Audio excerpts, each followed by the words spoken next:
Hey everyone, welcome back. Today I'm going to solve one of the most fundamental DSA problem to solve. This problem is a very popular in coding interview because it helps us understand how to optimize from brute force to a more efficient solution. I'll walk through my complete thought process step by step, including brute force and optimal approach. So let's understand what the question is asking.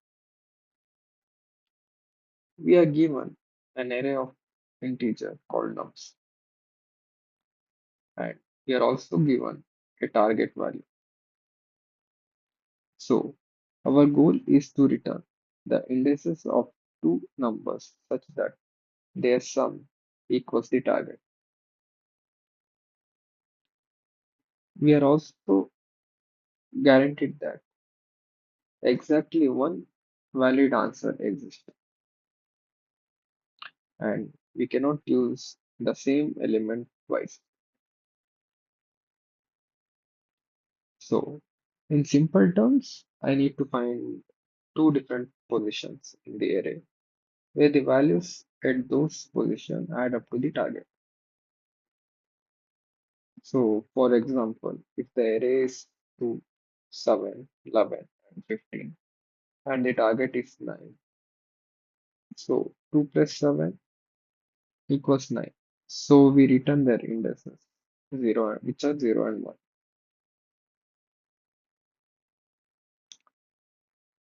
Now, let's think about how we can approach this.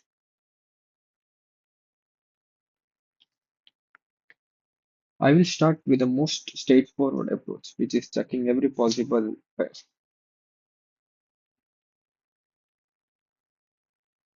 First, I'll iterate through the array using index size. This represents the first element of the pair.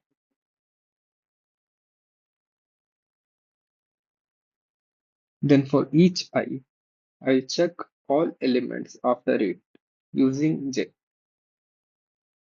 Here I start from I plus 1 because we cannot use the same element twice and we also want to avoid checking duplicate pairs.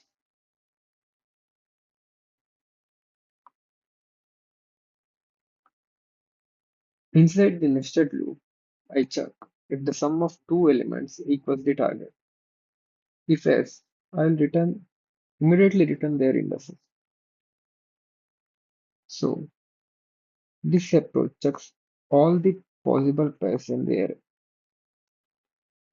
Since we are using two nested loops, the time complexity is n square and space complexity is 1 because we are not using any extra data structure. This works, but n square is not efficient for large inputs. Now, can we improve this solution? Instead of checking all pairs, another idea that comes to my mind is using sorting and the two pointers technique.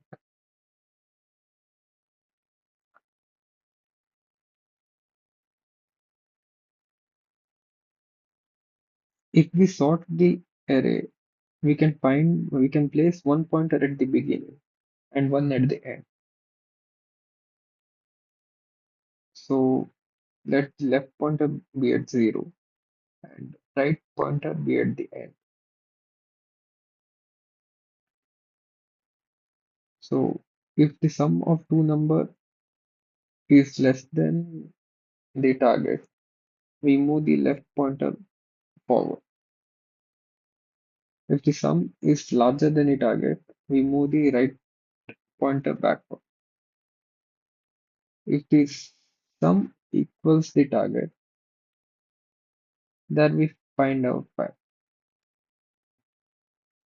This works because sorting arranges the number in increasing order, so we can adjust the pointers intelligently instead of checking every pair.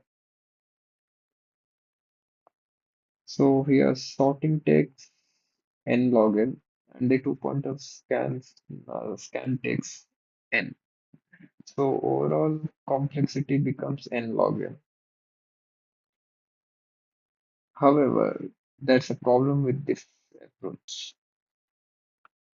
The question asks us to return the original indices of the two numbers.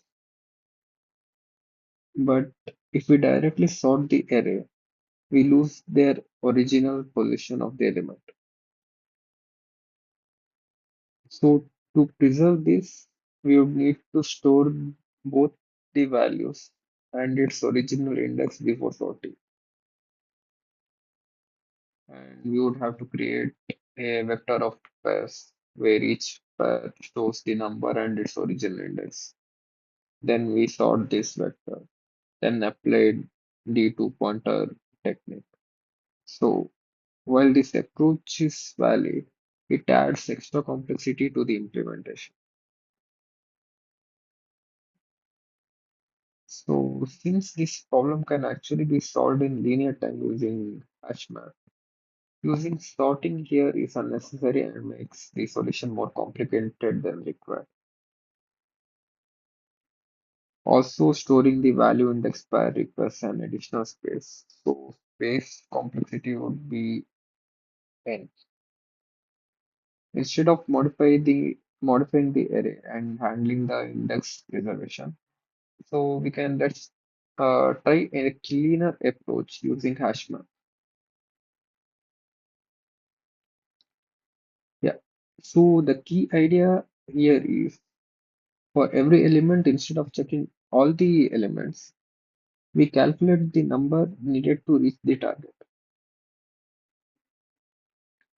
Suppose if the current number is x, then the number we need is target minus x.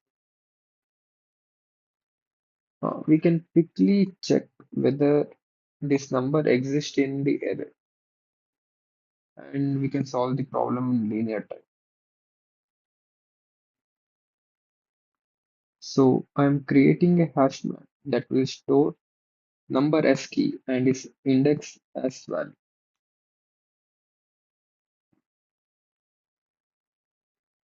Now I iterate through the array only once. Yeah.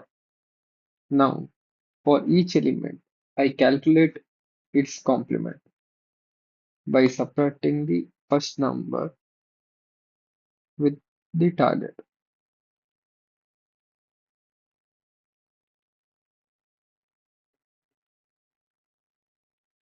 So here I calculate its complement, which is the number needed to reach the target.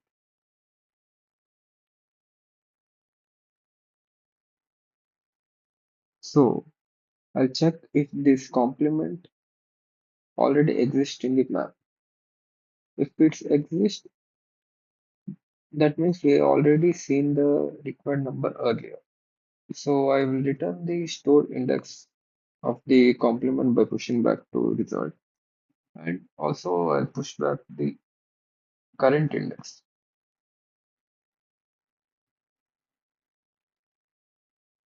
So if the complement is not found, I store the current number and its index in the map so that the future element can use it.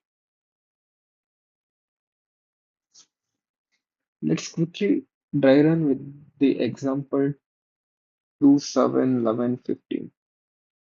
So in the first iteration, the number is 2 and the second number, which is complement, will be 7, but 7 is not in the map.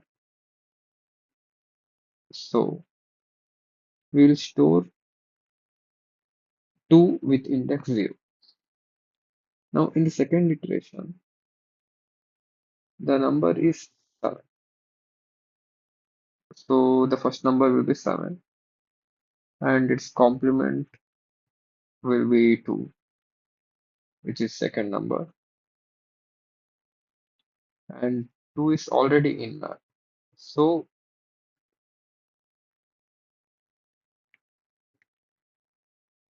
So we return 0 and 1.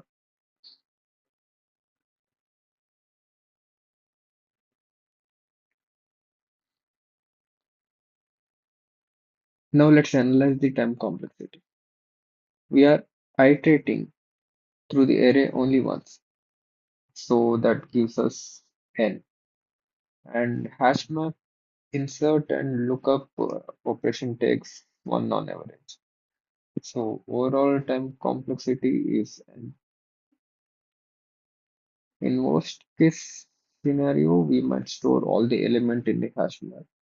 So the space complexity is